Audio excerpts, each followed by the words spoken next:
Ғарышта адамдар өмір сүре алмайды. Онда өте ыстық немесе өте суық болады. Адамдардың тіршілік етуіне қажетті су, жылу, жарық, тіпті ауа да жоқ. Ал ғарыш кемесінің ішінде адамдардың жердегідей өмір сүруіне барлық жағдай жасалған. Алайда онда кез келген уақытта ақау пайда болуы немесе күтпеген апаттық жағдай орын алуы мүмкін. Мұндай кезде скафандардың ішінде ауаның мол қоры бар. Ол ғарышкерді ыстықтан, суықтан және шұғыл өзгерістерден қорғайды. Онымен тіпті ашық ғарышқа шығуға болады.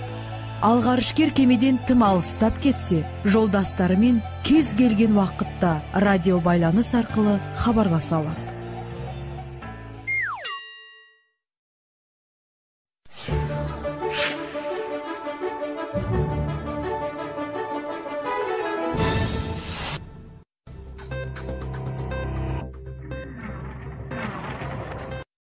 Ғарыштық зымырандарда өзгеше қозғалтқыш болады.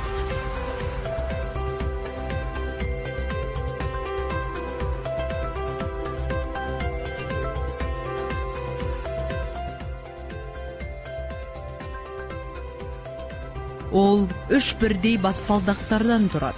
Әр баспалдақта қозғалтқыш пен отын бактері бар. Бірінші болып қосылатын және жұмыс жасай бастайтын ең төменгі баспалдақ. Соның көмегімен зымыран жоғарыға көтеріледі.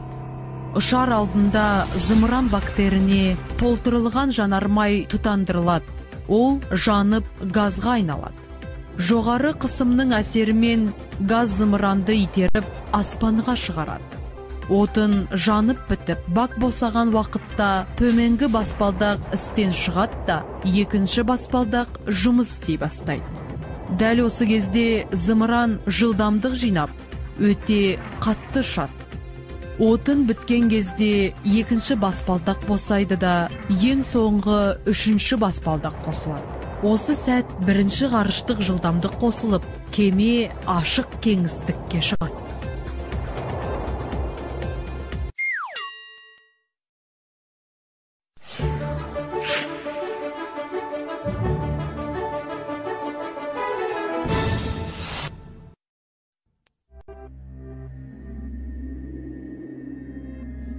Бұлт дегеніміз ауада қалықтап жүрген майда су булары. Ал олар неге жерге құламайды?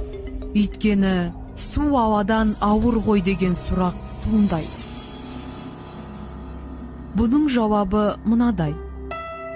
Бұлттардың құрамындағы су тамшыларының майдалығы соншалық, жылы ауа оларға жердің тартылыс күшіне қарағанда көбірек әсер етеді.